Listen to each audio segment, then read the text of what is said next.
تسکین جان دل کی دھڑکن بھی ہے، ایسا راحت رسا میرا ہندوستاں جانے من۔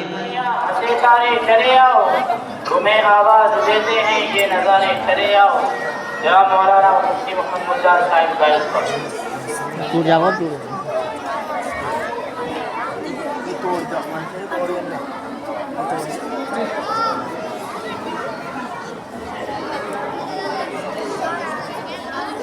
بسم اللہ الرحمن الرحیم،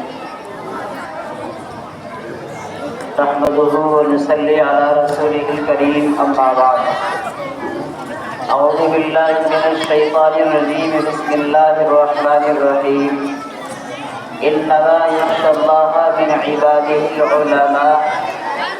فقال النبی صلی اللہ علیہ وسلم انما العلماء ورثۃ الانبیاء، صدق اللہ مولانا العظیم۔ عزیزان گرامی قدر، معزز سامعین، اسٹیج پر تشریف فرما معزز علماء کرام، عزیز طلباء و طالبات، آج یوم جمہوریہ ہے۔ آج کا دن ہندوستان کی تاریخ میں ایک سنہرا دن ہے، جس کی تاریخ کو اسکول، کالجوں، یونیورسٹیوں اور اس کے علاوہ مدارس اور ارباب مدارس بیان کرتے ہیں۔ یہ دن میرے اور آپ کے لیے بہت زیادہ خوشنما دن ہے، خوشیوں کا دن ہے، اور ہندوستان کا ہر انسان اس دن کو اپنے تہوار سے بھی کہیں زیادہ خوشیوں کے ساتھ مناتا ہے۔ وجہ اس کی یہ ہے کہ ہندوستان ہمارا ملک ہے۔ اس ملک کی آزادی کے لیے ہمارے اسلاف نے، ہمارے بزرگوں نے، ہمارے اکابر نے جو قربانیاں پیش کی ہیں، یقینی بات یہ ہے کہ ہم زبان سے بیان کرتے رہیں،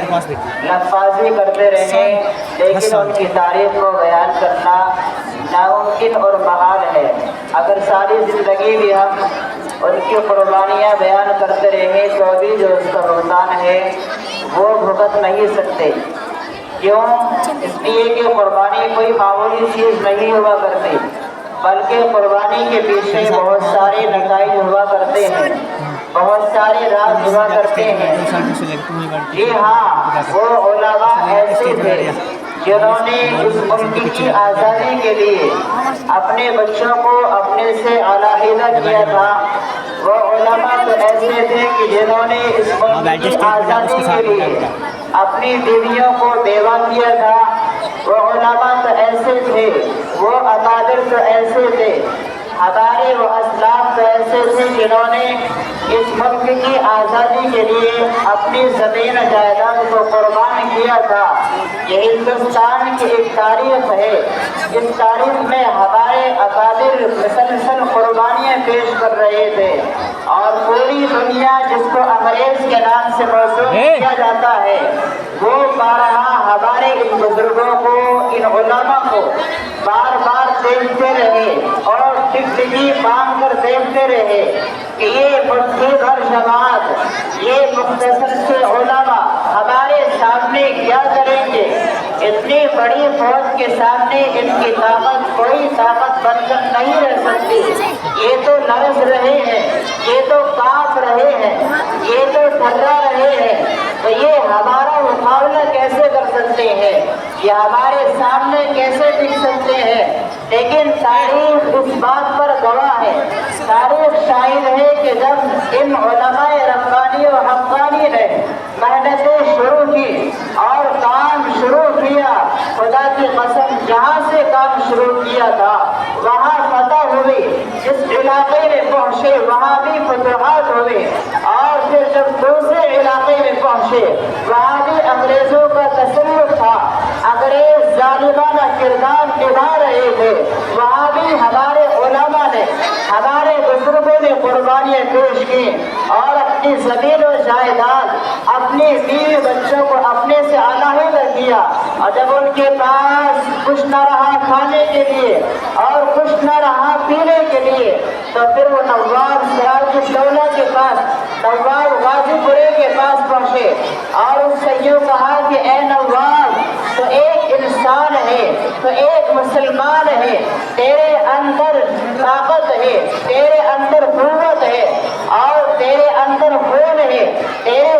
کے اندر ایمانی حرارت ہے، تیرے جسم کے اندر ایمانی حمیت ہے، اگر تو یہ سمجھتا ہے کہ اپنے وطن عزیز کے لیے قربانی دینا یہ ایمان کا ایک حصہ ہے تو ہماری بات سن، ہماری مدد کر، ہمارا تعاون کر۔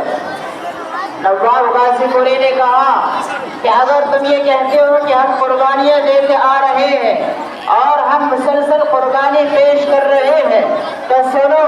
میں تمہاری 1000 چاندی کے سکوں سے مدد کرتا ہوں، ان کو خرچ کرو اور جب یہ ختم ہو جائے تو مجھے اطلاع کر دینا، خدا کی قسم میں ہر وقت آپ کے ساتھ رہوں گا، کندھے سے کندھا ملا کر چلتا رہوں گا۔ آپ جانتے ہیں کہ کس زمانے میں نواب غازی پوری نے 1000 چاندی کے سکے سے مدد کی تھی کہ جس زمانے میں ایک بکری کی قیمت 8 آنے ہوا کرتی تھی، اس زمانے میں نواب غازی پوری نے 1000 چاندی کے سکوں سے مدد کی تھی۔ اللہ کے یہاں اس کی مدد کس قدر قابل قبول ہوئی ہوگی۔ اور انگریز اس وقت میں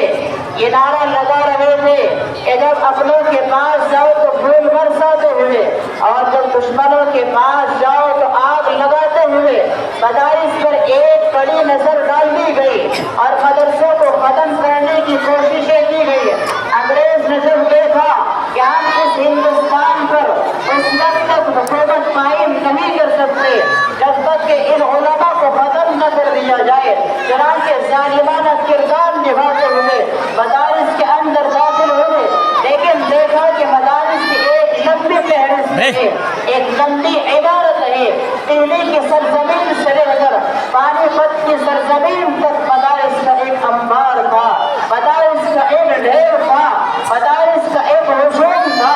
ان کو مٹانا نہایت ہی مشکل تھا اور مدارس میں قرآنی تعلیمات کے ترانے گنگنائے جاتے تھے۔ انگریز دیکھ رہے تھے، انہیں معلوم نہیں تھا کہ مدارس کبھی ختم نہیں ہو سکتے۔ جی ہاں، پانی پت کی سرزمین پر آج بھی ہندوستان کا سب سے پہلا مدرسہ موجود ہے جس کو میر آپ گل مدان کے نام سے جانتے ہیں۔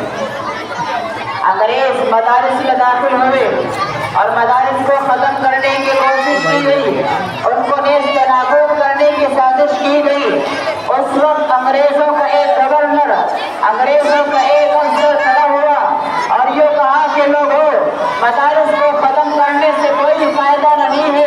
جب تک ان علماء کو ختم نہ کر دیا جائے، اور جب تک ان علماء کو ختم نہ کر دیا جائے اس سے کہیں زیادہ ضروری ہے کہ ان مدرسوں سے جو پڑھنے والے طلبہ ہیں، جو علماء ہیں، ان کے سینوں سے ایمان کو نکال دیا جائے۔ چنانچہ مدرسے میں داخل ہونے کے بعد تمام قرآن کے نسخوں کو جمع کیا گیا اور ان سب کو اکٹھا کر کے جلا دیا گیا، پھر یہ کہا کہ اب کرو جو کرنا ہے، اب تمہارے اندر جو ایمانی طاقت تھی وہ ہم نے جلا دی ہے، وہ ہم نے محفوظ کر دی ہے، اب تم طاقت کے بل بوتے پر، اب تم قوت کے بل بوتے پر ہمارا مقابلہ نہیں کر سکتے۔ تو اس وقت میں ایک عالم نے، ایک استاد نے 2 بچوں کو کھڑا کیا اور ایک بچے سے کہا کہ بیٹا پڑھنا شروع کر۔ اس بچے نے الف لام میم سے پڑھنا شروع کیا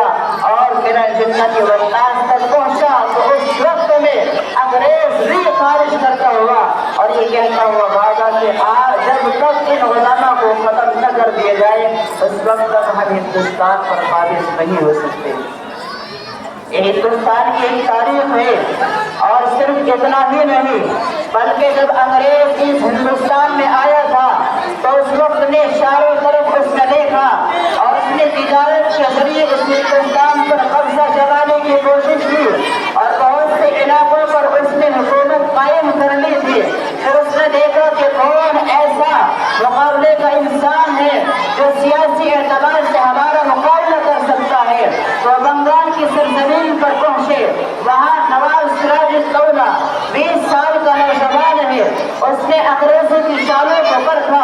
اور جانچ لیا، مسلسل مقابلہ ہوتا رہا، لیکن آپ جانتے ہیں ہندوستان کی سرزمین میں جہاں لوگ محبت کرنے والے والے ہیں، وہی زمین فروش بھی ہے، وہی کچھ پیسے پر بکنے والے لوگ بھی ہیں۔ نواب سراج الدولہ کے وزیر کو انگریزوں نے خرید لیا کیونکہ انہوں نے دیکھا کہ ہم کسی طرح بھی اس ہندوستان پر قابض نہیں ہو سکتے، تو انگریز نے نواب سراج الدولہ کے وزیر کو ایک چوڑا ڈالا، چند سکوں کا لالچ دے کر اس کو بہکا لیا اور اس کے جو مسلمانوں کے راج تھے اس کو پہنچا دیے، جس کے ذریعے سے نواب سراج الدولہ کو سازش کے ذریعے سے شہید کر دیا گیا۔